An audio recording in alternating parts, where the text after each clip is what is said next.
இயேசு கிறிஸ்து நாமத்தில் இந்த காலை வேளையில் உங்கள் அனைவரையும் நான் வாழ்த்துக்கிறேன். கர்த்தர் நம்மளோட பேச போற ஒரு தலைப்பு வாசிக்கலாம். ரோமர் புஸ்தகம் 8ஆம் அதிகாரம் 6வது வசனம். மாம்ச சிந்தை மரணம், ஆவியின் சிந்தையோ ஜீவனும் சமாதானமுமாம். மாம்ச சிந்தை மரணம், ஆவியின் சிந்தையோ ஜீவனும் சமாதானம். இதுக்கு முன்னாடி வசனத்தை நீங்க வாசிங்கன்னா, மாம்சத்தின்படி நடக்கிறவர்கள் மாம்சத்துக்கு உரியவைகளை சிந்திக்கிறார்கள், ஆவியின்படி நடக்கிறவர்கள் ஆவிக்குரியவைகளை சிந்திக்கிறார்கள். இந்த சிந்தையை குறித்து நம்ம அதிகமாக பார்க்க போகிறோம். மாம்ச சிந்தையின்படி நடக்கும் பொழுது மரணம் நம்ம பார்க்குறோம். நிறைய பேர் நம்ம நினைக்கிறோம் ஒரு மனுஷன் செய்கிற செயல் தான் முக்கியம். ஆனால் வசனம் சொல்லுது சிந்தை தான் ஆரம்பிக்கிற இடம். இந்த சிந்தனை தான் ஆரம்பித்து வார்த்தையாக வெளிப்படுது, செயலாக வெளிப்படுது. அதனால் இந்த சிந்தையை குறித்து வேதம் அதிகமாக எச்சரிக்குது. நம்ம யாரும் அதை குறித்து அதிகமாக தியானிப்பது இல்லை. வாசிக்கலாம். ரோமர் புஸ்தகம் 8ஆம் அதிகாரம் 7வது 8வது வசனம். எப்படி என்றால், மாம்ச சிந்தை தேவனுக்கு விரோதமான பகை. அது தேவனுடைய நியாய பிரமாணத்துக்கு கீழ்ப்படியாமலும் கீழ்ப்படிய கூடாமலும் இருக்கிறது. மாம்சத்துக்குட்பட்டவர்கள் தேவனுக்கு பிரியமாய் இருக்க மாட்டார்கள். மாம்சத்துக்கு உட்பட்டவங்க தேவனுக்கு நிச்சயமா பிரியமா இருக்க முடியாது, கீழ்ப்படியவும் முடியாது. இன்னைக்கு நம்ம எல்லாருமே மனுஷனுடைய முகத்தை பார்க்குறோம். ஆனால் தேவன் ஒரு மனுஷனுடைய இருதயத்தை தான் பார்க்குறாரு. நம்ம நினைக்கிறோம் செயல்பாடுகளை வச்சு தான் தேவன் நியாயம் தீர்க்கிறார்ன்ட்டு. இல்லை, செயல்பாடுகளுக்கு முன்பதாகவே ஒரு மனிதன் சிந்தனையில் என்ன யோசிக்கிறான், அவன் என்ன பேச நினைக்கிறான், அதை தேவன் ஆராய்கிறவர். அதற்கும் கூட நியாய தீர்ப்பு வருகிறது. அதைத்தான் நம்ம பார்க்க போகிறோம். தாவீது உடன்படிக்கை பெட்டி எருசலேமுக்குள்ள வரும் பொழுது அந்த உடன்படிக்கை பெட்டிக்கு முன்பாக குதித்து நடனம் பண்ணி சந்தோஷமாக நடனம் பண்ணிட்டு வர்றாரு. வரும் பொழுது அவருடைய மனைவி தூரத்துலேருந்து பார்க்குறாங்க. பார்த்து தன்னுடைய இருதயத்தில் அவமதிக்கிறாங்க. ஏன்னா அந்த தேசத்துடைய ராஜா தாவீது. ஒரு தேசத்துக்கே ராஜாவா இவர் இருக்கிறாரு. ஆனால் பல பெண்கள் முன்னாடி இப்படி நடனம் பண்ணிட்டு வராருன்னு சொல்லி இருதயத்தில் அவமதிக்கிறாங்க. வாசிங்க 2 சாமுவேல் 6ஆம் அதிகாரம் 16வது வசனம். கர்த்தருடைய பெட்டி தாவீதின் நகரத்திற்குள் பிரவேசிக்கிற போது சவுலின் குமாரத்தியாகிய மீகாள் பலகணி வழியாய் பார்த்து தாவீது ராஜா கர்த்தருக்கு முன்பாக குதித்து நடனம் பண்ணுகிறதை கண்டு தன் இருதயத்திலே அவனை அவமதித்தாள். இருதயத்தில் அவமதிக்கிறாங்க. இன்னைக்கு இது எல்லாருமே சராசரியா நம்ம இருதயத்தில் செய்கிற தவறுகள்.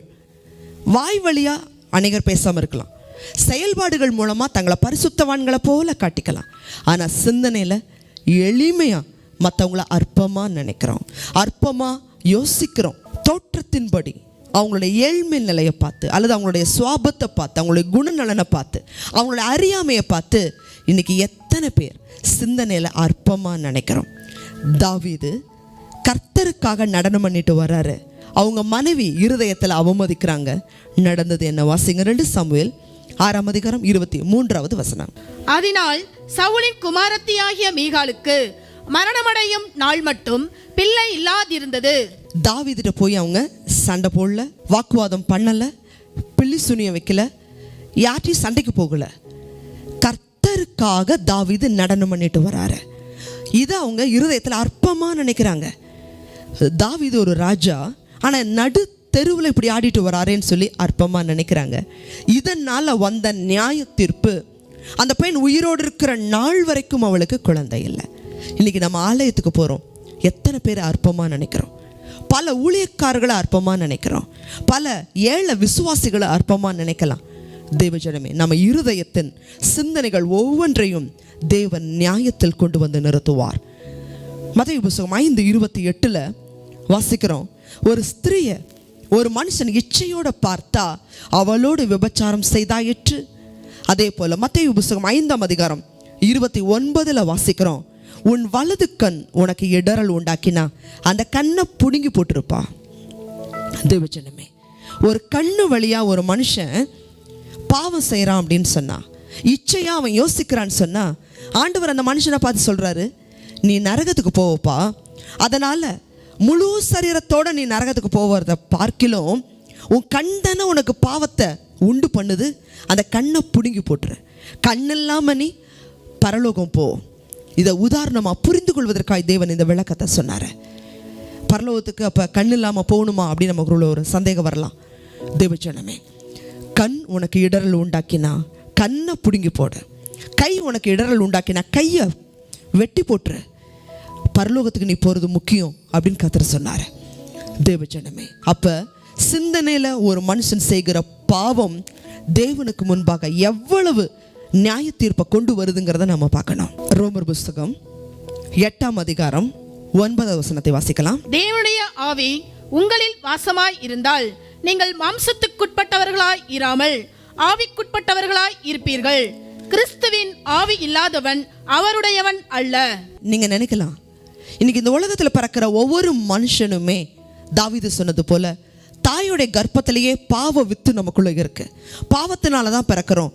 பாவத்தை எப்படி நம்ம யோசிக்காம இருக்க முடியும்? பாவத்தை எப்படி சிந்திக்காம இருக்க முடியும்? இந்த அளவுக்கு சிந்தனையில தேவன் பரிசுத்தத்தை எதிர்பார்த்தா யார் பரலோகம் போக முடியும்? சிந்தனையில கூட குறை சொல்லக்கூடாது, பரியாசம் பண்ணக்கூடாது, மற்றவங்களை தாழ்வா நினைக்கக்கூடாது. இப்படியெல்லாம் சிந்தனையில் நம்ம இருக்க முடியுமா? இது இந்த காலத்தில் சாத்தியமா அப்படின்னு சொல்லி நீங்கள் கேட்கலாம். அதை ஆண்டவர் சாத்தியம்னு சொல்லி வசனத்தை கொடுக்கிறார். தேவனுடைய ஆவி உங்களில் வாசமாயிருந்தால் நீங்கள் மாம்சத்துக்கு உட்பட்டவர்களாயிராமல் ஆவிக்கு உட்பட்டவர்களாய் இருப்பீர்கள். பரிசுத்த ஆவி உங்களிடத்துல இருந்தா பரிசுத்த ஆவிக்கு ஏற்ற விதமா நீங்க யோசிப்பீங்க. பரிசுத்த ஆவிக்கு ஏற்ற விதமா சிந்திக்கிறதுனால அதற்கு ஏற்ற பிரகாரமா பேசுவோம், அதற்கு ஏற்ற பிரகாரமாக செயல்பாடுகள் இருக்கும். அப்போஸ்தலர் 1:8 வாசிக்கிறோம், பரிசுத்த ஆவி உங்களிடத்தில் வரும் பொழுது நீங்கள் பலன் அடைந்து எருசலேமில், யூதேயாவில், சமாரியாவில், பூமியின் கடைசி வரையும் எனக்கு சாட்சிகளாக இருப்பீர்கள். தேவஜனமே, பரிசுத்த ஆவி ஒரு மனுஷனுக்குள்ள வரும் பொழுது அவர்கள் தேவனுக்கு சாட்சிகளாய் மாறிவிடுவார்கள். பரிசுத்தமாக யோசிக்க ஆரம்பிச்சிருவாங்க, பரிசுத்தமாக பேச ஆரம்பிச்சிருவாங்க, பரிசுத்தமாக அவங்க செயல்பாடுகள் செய்ய ஆரம்பிச்சிருவாங்க. அவருடைய இயேசு கிறிஸ்துவோட 12 சீசர்கள், யூதாஸ் காரியோத்தை விட்டுடுவோமே, 11 சீசர்கள் இயேசு கிறிஸ்து சிலுவையில் அடிக்கப்படுவதற்கு முன்பாக, இயேசு பரமேறுவதற்கு முன்பாக எப்படி இருந்தாங்க? பயப்படுறவங்களா இருந்தாங்க, சந்தேகப்படுறவங்களா இருந்தாங்க, விசுவாசத்தில் குறைபாடு உள்ளவர்களா இருந்தாங்க, கோபப்படுறவங்களா, சண்டை போடுறவங்களா, பொறாமப்படுறவங்களா இருந்தாங்க, வாக்குவாதம் பண்ணுறவங்களா இருந்தாங்க, பழி வாங்கக்கூடிய உணர்ச்சி அவங்களுக்குள்ள இருந்துச்சு. கிராமத்துக்கு போய் இயேசு கிறிஸ்துவோடைய உபதேசத்தை அவங்க ஏற்றுக்கல, சுவிசேஷத்தை ஏற்றுக்கலன்னு சொல்லும் பொழுது ஆண்டவரே எலியாவை போல நம்மளும் அக்கினியை இறக்கி இந்த பட்டணத்தை எரிச்சிடலாமான்னு கேட்டாங்க. மாம்சத்துக்கு உரியவர்களாக தான் இருந்தாங்க. ஆனால் பெந்தகோஸ்தே நாள் வந்த பொழுது 120 சீசர்களும் காத்திருந்து ஜெபம் பரிசுத்த ஆவியை பெற்றுக்கொண்டதுக்கு பிறகு பயம் மாறிடுச்சு, அவிசுவாசம் மாறிடுச்சு, கோபம், சண்டை, பொறாமை, எரிச்சல், வாக்குவாதம் எல்லாமே மாறிச்சு. மாறா பிரசங்கம் பண்ணுறாங்க, 3000 பேர் ரட்சிக்கப்படுறாங்க. பேதுரு மறுபடியும் பிரசங்கம் பண்ணுறாரு, 5000 பேர் ரட்சிக்கப்படுறாங்க. அனுதினமும் ஜனங்க சபையில் சேர்த்து கொள்ளப்படுறாங்க. சபை வேகமாக வளருது.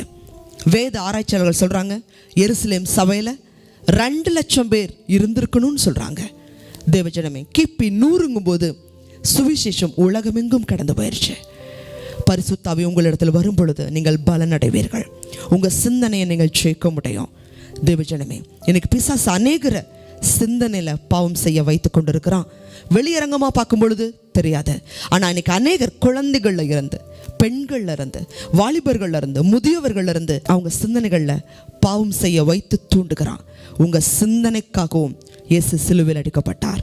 அவருடைய முள்முடி அவருடைய நெத்தில வைத்து அழுத்தப்பட்டது. நமக்காகவும் அவர் சிந்தனையில் காயப்பட்டார். தேவஜனமே, சிந்தனையில் ஒரு பாவத்தோடு கூட பரலோக ராஜ்யத்துக்கு போக முடியாது. சிந்தனையை சுத்திகரிங்க. பரிசுத்த ஆவி உங்களிடத்தில் வரும் பொழுது நீங்கள் பலனடைவீர்கள். பலத்தினாலும் அல்ல, பராக்கிரமத்தினாலும் அல்ல, தேவனுடைய ஆவியினால் எல்லாம் ஆகும்.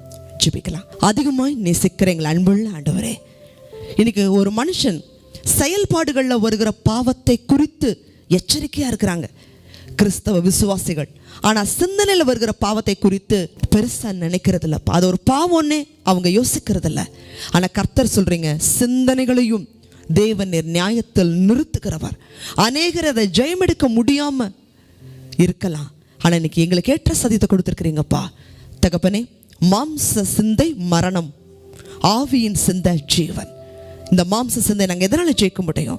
தேவனுடைய ஆவி உங்களில் வசமாக இருந்தால் நீங்கள் மாம்ச சிந்தையை ஜெயிக்க முடியும். நாங்கள் பார்த்தோம்ப்பா. தகப்பனே, இந்த செய்தி கேட்குற ஒவ்வொரு ஜனங்களும் பரிசுத்த ஆவியினால மாம்ச சிந்தையை ஜெயிக்க உதவி செய்யுங்க. ஒருவராகிலும் கெட்டு போகக்கூடாது. கிருபையா உம்முடைய வருகையில் நாங்கள் எல்லாரும் எடுத்துக்கொள்ளப்பட கிருபை தாங்க. இயேசுவின் நாமத்தில் ஜெபிக்கிறோம் நல்ல பிதாவே, ஆமென். தேவஜனமே, பரிசுத்த ஆவியினால உங்க சிந்தனையை ஜெயிங்க. கர்த்தர் உங்களை அநேகருக்கு ஆசீர்வாதமா மாற்றுவார். ஆமென்.